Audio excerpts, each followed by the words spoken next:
G2A have been in the headlines a lot as of late, and mostly not for good reasons. Now, of course, they have announced some improvements to their systems recently, but there's still a lot of concerns about G2A, especially from people like TinyBuild, who accused it of selling $450,000 worth of games without paying anything, or paying TinyBuild anything, should I say, and obviously all the fraud, the stolen keys, the credit card chargebacks. G2A have a lot of work to do to improve things, and they're still not going about things 100% the right way.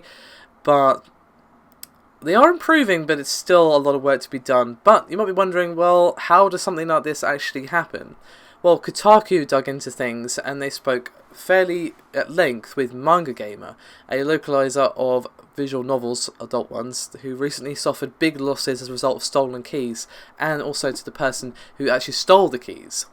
So let's start with Manga Gamer first. They first noticed a problem back in February, and they saw a single IP address was being used to create new accounts, purchase games, and then refund them. Obviously, they banned the account, and then another would pop up, different credit cards were used to make the purchases, and the number of games being bought just kept rising. And each time the site's payment processor discovered that these were stolen credit cards, which is pretty much every time, Manga Gamer would get hit with a hefty chargeback fee. And the PR director John Pickett said, quote, "When a chargeback occurs on a purchase of a $40 game, we lose both the $40 from the cancelled sale and then take a $30 penalty. So at 100 fraudulent purchases, that's $3,000 lost. $30,000 if there are 1,000 keys stolen." Now, a blog post from Kotaku was actually put up explaining the situation, and then someone claiming to be the hacker replied and basically shed a bit of light into his actual sort of methodology, I suppose you could say. And he claimed to be a quote-unquote famous hacker in Brazil, and he said he did this sort of thing regularly because he said it's easy and the odds of being caught are very slim. Basically, he would acquire keys with stolen cards and then immediately resell them on sites such as G2A.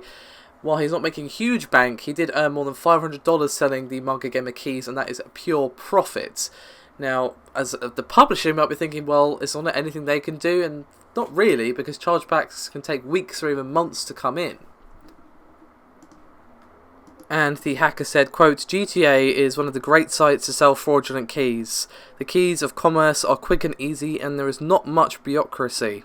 So basically, this just shows the issue with G2A and exactly how easy it is to put up a fake or stolen key, or a key bought with a stolen card, and it's the developer who gets hit. Not G2A, not the person who stole the key, the developer. As they say, it's not just like, oh, they lose the game key, they don't make any money. That's bad enough. They then have to pay the credit card chargeback fee, which is really screwed up. And G2A, while they are working to improve things, including giving developers 10% of all sales, as well as working with them to give them access to their key database and other things, more work needs to be done. I mean, to be honest, they've got a lot of work ahead of them, because this is the whole reason why sites like eBay don't let you sell digital products, because, well, this sort of thing is far too easy to do.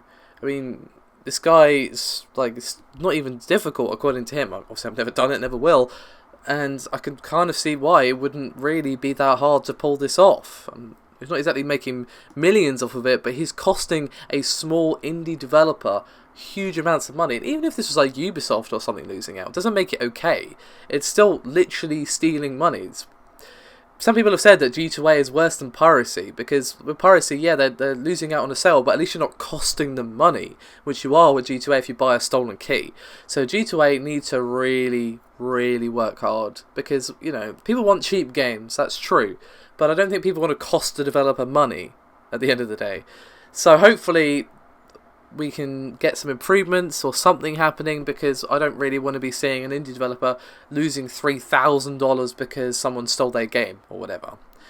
So yeah, there's a lot of work to be done, but fingers crossed that changes can be made for the better on G2A and other sites. Of course, there is sites like Kinguin and other grey market sites. So yeah, thank you very much for watching, guys. I'll see you next time.